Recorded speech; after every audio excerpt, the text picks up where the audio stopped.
Hola, mi nombre es María Fernanda Mancilla Ramírez y yo les voy a hablar acerca del tema de trombosis que viene en el capítulo 4 de trastornos hemodinámicos, tromboembolia y shock.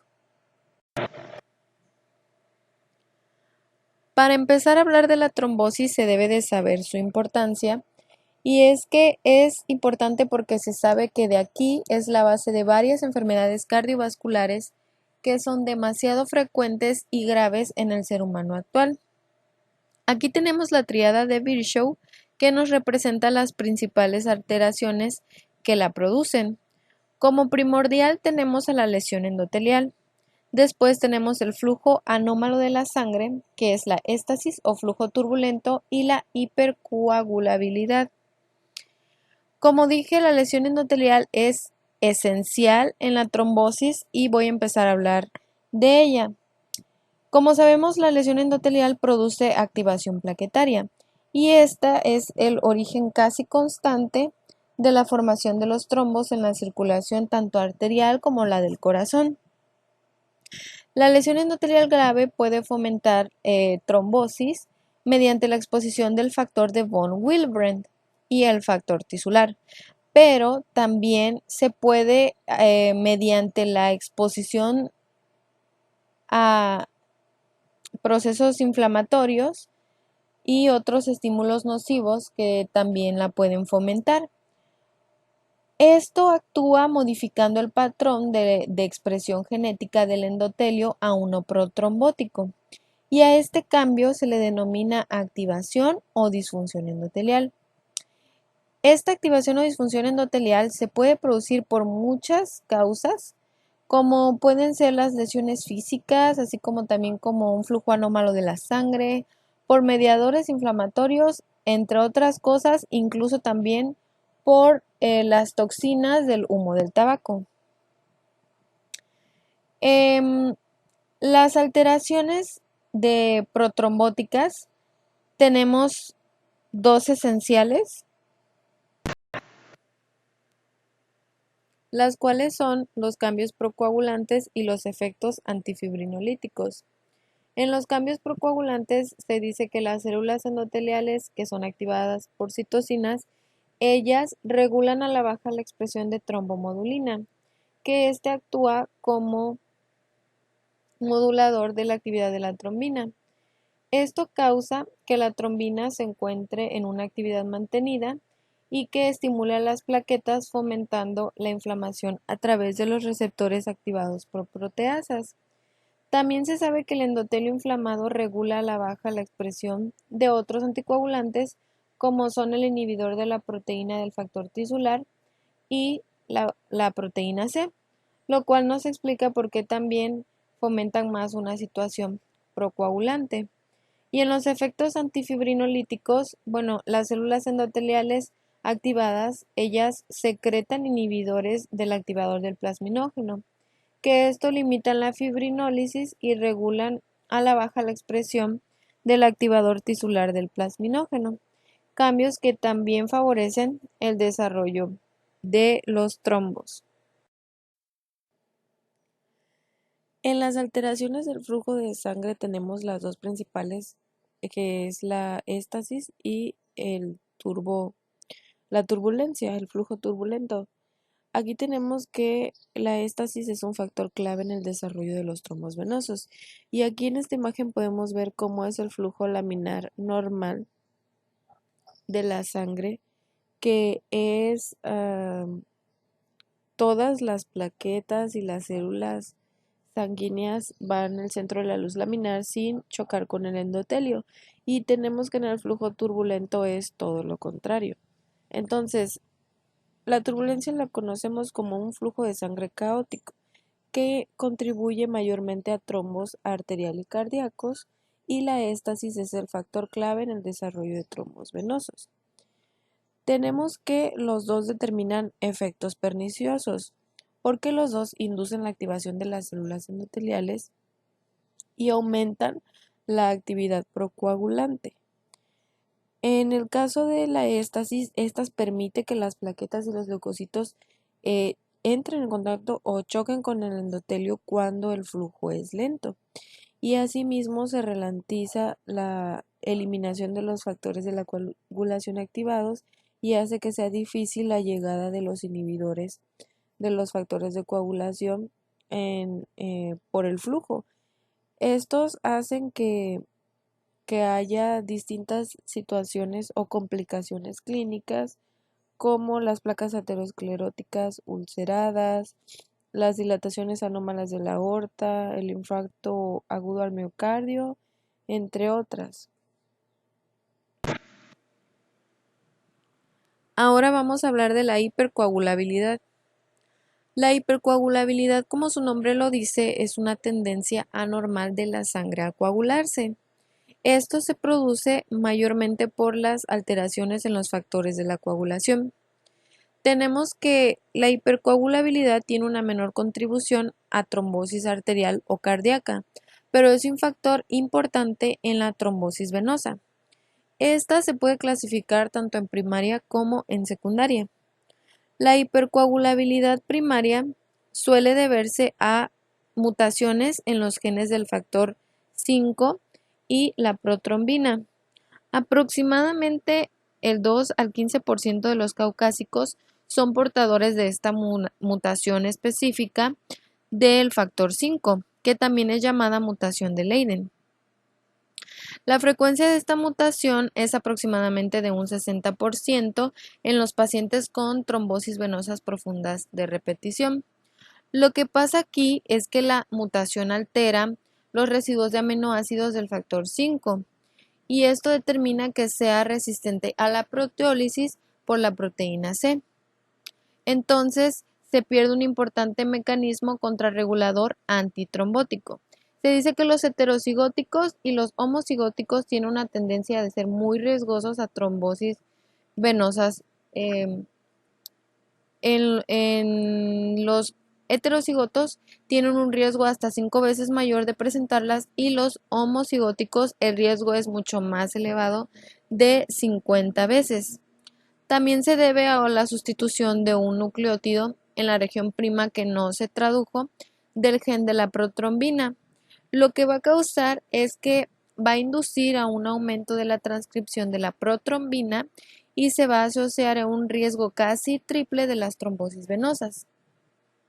También el aumento de las concentraciones de homocisteína contribuye a las trombosis tanto venosas como arterial y a la aparición de aterosclerosis. Otros estados de hipercoagulabilidad primario que son menos frecuentes son las deficiencias hereditarias de anticoagulantes como la antitrombina 3 o las proteínas S o C. También tenemos la hipercoagulabilidad secundaria. La hipercoagulabilidad secundaria aparece en varias situaciones como por ejemplo la insuficiencia cardíaca o un traumatismo. La éstasis y la lesión vascular son los factores más importantes. La hipercoagulabilidad que se observa en las mujeres que usan anticonceptivos orales o las que están en hiperestrogenismo asociado al embarazo, esta se relaciona con el aumento de la síntesis hepática de los factores de la coagulación y a la reducción de la síntesis de la antitrombina 3. En los tumores malignos diseminados es por la liberación de los productos procoagulantes por el mismo tumor que predispone a la trombosis. En la hipercoagulabilidad de los ancianos es por el aumento de la agregación plaquetaria y por una menor liberación de la prostaciclina. Aquí en los estados de trombofilia adquirida hay dos de ellos que son importantes, los cuales son el síndrome de trombocitopenia inducida por heparina y el síndrome por anticuerpos antifosfolipídicos. En el síndrome de trombocitopenia inducida por heparina aparece hasta en el 5% de los pacientes que han recibido heparina no fraccionada. Esto se caracteriza por la aparición de unos anticuerpos que se ligan a los complejos de la heparina y de la proteína de la membrana plaquetaria, que es el factor 4 plaquetario. No está claro aún el mecanismo, pero estos anticuerpos parece ser que se ligan a los complejos presentes en las superficies de la plaqueta y del endotelio. lo que permite la activación, la agregación y el consumo de las plaquetas, además de que causan una lesión endotelial. En el síndrome por anticuerpos antifosfolipídicos, aquí también se ha llamado síndrome por anticoagulante lúpico. Este síndrome tiene varias manifestaciones clínicas que van desde trombosis de repetición, tanto como abortos, vegetaciones en las válvulas cardíacas y trombocitopenia. Aquí, según el hecho vascular que ha sido afectado, la clínica puede incluir tanto embolia pulmonar como hipertensión pulmonar, como infarto intestinal, hipertensión renovascular o accidente cerebral vascular. Vamos a hablar de los trombos. Los trombos pueden aparecer en cualquier sitio del aparato cardiovascular. Respecto a su morfología, los trombos puede haber trombos murales, arteriales y venosos. Los trombos murales, estos son los que se localizan en las cavidades cardíacas o en la luz de la aorta. Los trombos arteriales, estos con frecuencia son oclusivos y son muy ricos en plaquetas, dado que los procesos que llevan a su aparición determinan la activación de las plaquetas. Los trombos venosos, o también conocidos como flebotrombosis, estos son sin duda alguna oclusivos y con frecuencia se propagan alejados del corazón y forman un molde dentro de la luz vascular que muestra mucha tendencia a generar émbolos. En la evolución del trombo hay 4 procesos. La propagación es cuando el trombo aumenta de tamaño por la incorporación de las plaquetas y de la fibrina, lo que hace el riesgo aún más grande de una oclusión vascular o una embolización. En la embolización ya es la parte del trombo o completamente todo se suelta y es transportada a otro lugar de la vasculatura. En la disolución aquí es cómo, qué tan rápido se lleva una disolución o una retracción dependiendo de la activación de los factores fibrinolíticos. En la organización y la recanalización, los trombos antiguos que se originan por el crecimiento de las células endoteliales y las células musculares lisas y los fibroblastos, con el tiempo ellos forman unos canales capilares que crecerán conductos en toda la longitud del trombo, restableciendo así una continuidad de la luz original. La coagulación intravascular diseminada, o por sus siglas SID, esto es una trombosis generalizada en la microcirculación. Esta trombosis puede ser tanto como gradual o súbita y se asocia, puede ser desde las complicaciones que son obstétricas hasta los tumores ya evolucionados malignos.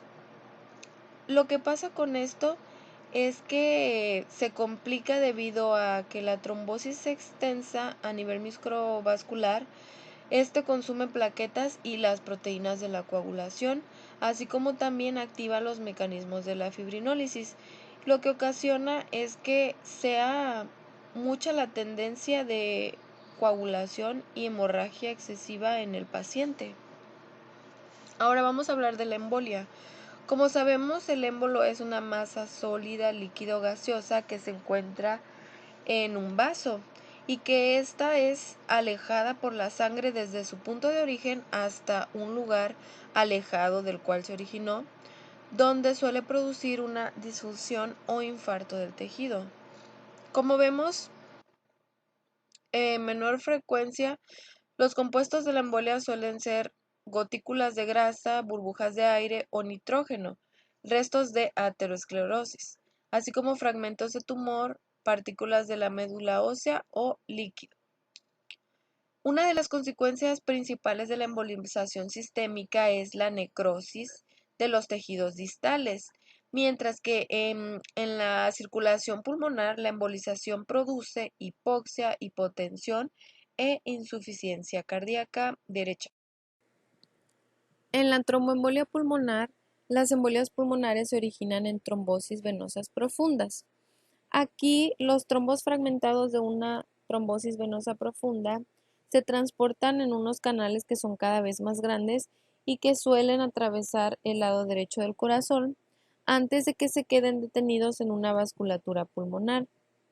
Dependiendo del tamaño, una embolia pulmonar puede como ocluir una arteria pulmonar principal, como quedarse alojado en la bifurcación de las arterias pulmonares derecha e izquierda, que eso se conoce como un émbolo en silla de montar, o llegar a las arteriolas más pequeñas. En la tromboembolia pulmonar existen unas principales características clínicas, las cuales dicen que la mayor parte de las embolias pulmonares son pequeños y no provocan ninguna manifestación clínica. También en el otro extremo del espectro, hay un émbolo grande que obstruye una arteria pulmonar principal, que puede llegar a ocasionar una muerte súbita. También la obstrucción por émbolos de las arterias de mediano calibre hacen una ruptura de los capilares distales que sufren anoxia como una forma secundaria y pueden originar hemorragia pulmonar. Estos émbolos por lo general no ocasionan infarto pulmonar porque reciben o tienen una circulación doble, pero si el paciente, por ejemplo, tiene alguna anomalía con como insuficiencia cardíaca izquierda, puede provocar un infarto pulmonar. También las embolias en las ramas arteriolares que son de pequeño calibre pulmonares terminales también causan infarto y la aparición a largo del tiempo de múltiples embolias también ocasiona hipertensión pulmonar, así como también una insuficiencia ventricular derecha. En la tromboembolia sistémica, la mayor parte de los émbolos sistémicos son originados en los trombos murales intracardíacos. En diferencia de los émbolos venosos que se suelen quedar en los pulmones, estos émbolos arteriales pueden llegar a cualquier zona. En el lugar que se acaban alojando depende mucho de aquel en el que se ha originado y también de las velocidades del flujo en los tejidos distales. Los lugares más frecuentes de los émbolos sistémicos son las extremidades inferiores, el sistema nervioso central, y los menos frecuentes son los intestinos, los riñones y el vaso, que esas son dianas menos frecuentes. Las consecuencias de la embolización dependen siempre del vaso ocluido, tanto como del riesgo colateral y de la vulnerabilidad del tejido a la hipoxia. En la embolia grasa, esta se debe a las lesiones por aplastamiento de los tejidos blandos o una rotura de los sinusoides vasculares medulares, como en la fractura de los huesos largos. Aquí se libera glóbulos microscópicos de grasa hacia la circulación. Estas embolias grasas son muy frecuentes al momento de estar realizando una reanimación cardiopulmonar enérgica, pero no tiene mucha importancia clínica. Voy a hablar de la patogenia del síndrome de la embolia grasa. Esta se dice que depende tanto de la obstrucción mecánica como las lesiones bioquímicas. Los microémbolos de grasa, estos ocluyen la microvasculatura cerebral y pulmonar, tanto de forma directa como al activar la agregación plaquetaria. Este efecto se agrava porque se liberan ácidos grasos de los glóbulos blancos y esto provoca una lesión tóxica en el endotelio local y se activan las plaquetas y el reclutamiento de los granulocitos que completan un daño vascular. En la embolia de líquido amniótico, esta no es tan frecuente, pero es una complicación muy grave al momento del parto y del postparto, que se caracteriza por disnea intensa súbita, cianosis, shock hipotensivo, lo cual produce convulsiones y coma. La causa es la entrada del líquido amniótico a la circulación materna por un desgarro o una rotura de una vena uterina. Aquí se dice que la morbilidad no se debe a la obstrucción mecánica de los vasos pulmonares, sino más bien a la activación que se da, a la activación bioquímica del sistema de coagulación y sistema inmunitario innato que se da por la relación con las sustancias que contiene el líquido amniótico. La embolia gaseosa. Aquí las burbujas de aire dentro de la circulación se pueden fusionar y obstruir el flujo vascular, ocasionando lesiones isquémicas distales. Se dice que los émbolos gaseosos venosos que son pequeños no tienen repercusiones negativas, aunque en algunas intervenciones puede producir mucha entrada de aire. Y los émbolos de gran tamaño pueden causar una parada cardíaca y la muerte. La embolia grasa se caracteriza principalmente por la enfermedad por descompresión. Esta se debe a unos cambios súbitos que se producen en la presión atmosférica y está muy relacionado con los buzos. Lo que pasa aquí es que cuando se respira el aire a altas presiones, se disuelve una mayor cantidad de gas en la sangre y los tejidos. Entonces, cuando el buzo asciende demasiado apresurado, el nitrógeno se expande en los tejidos y esto hace que se formen burbujas cuando deja de estar disuelto en la sangre. Y esto da lugar a émbolos de gas que provocan una isquemia tisular. Ahora vamos a hablar del infarto. Bueno, un infarto es un área de necrosis isquémica que es secundaria a una oclusión del riego sanguíneo del tejido afectado. Los infartos se pueden clasificar según su función de su color, que esto indica la intensidad de la hemorragia. Los infartos rojos, blancos y sépticos se pueden originar en diferentes alteraciones. Los infartos rojos se producen por una oclusión venosa, así como también en los tejidos laxos donde se puede acumular en zonas infartadas, en tejidos de circulación doble como lo son los pulmones, intestino delgados, en los que es más típica la perfusión parcial, en los tejidos con congestión previa y en la recuperación del flujo tras un infarto.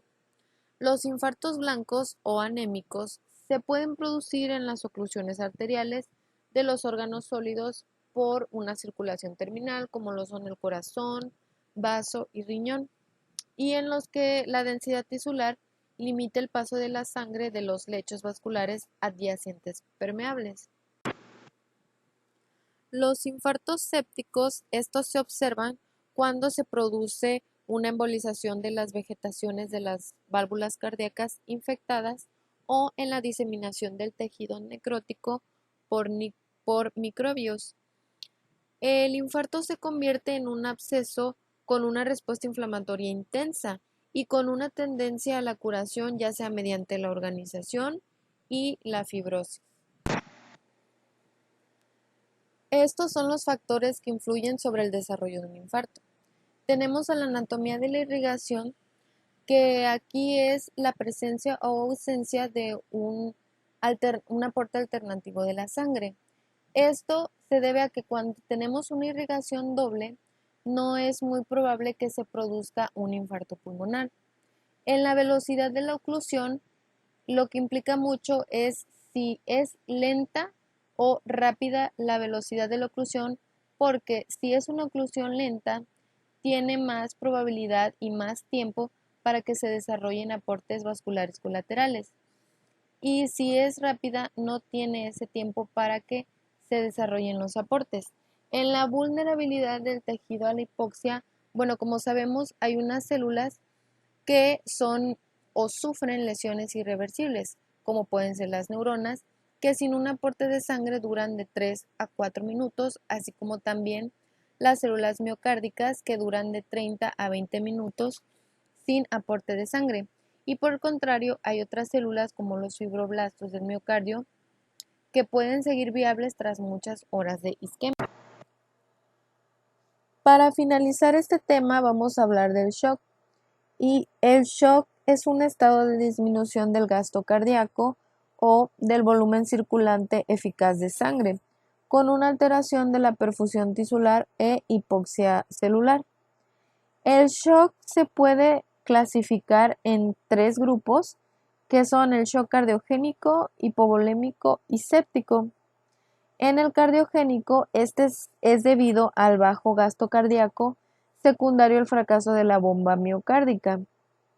En el hipovolémico igual, se debe al bajo gasto cardíaco, pero este es secundario a la pérdida de volumen de sangre o del plasma, como puede ser en una hemorragia o en la pérdida de líquido en las quemaduras graves.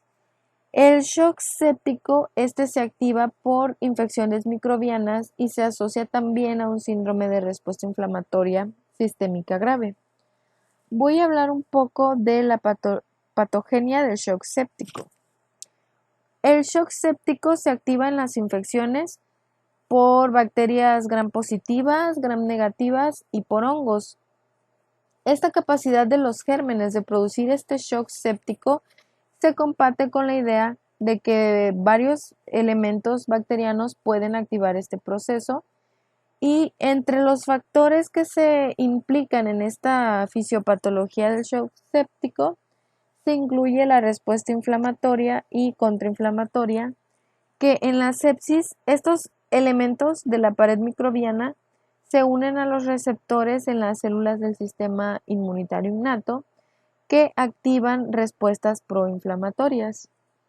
En la activación y lesión endoteliales, aquí la situación proinflamatoria, tanto como la activación de las células endoteliales que existen en la sepsis, producen una fuga vascular generalizada con edema tisular, que conlleva unos efectos negativos para el aporte de nutrientes y la eliminación de los desechos.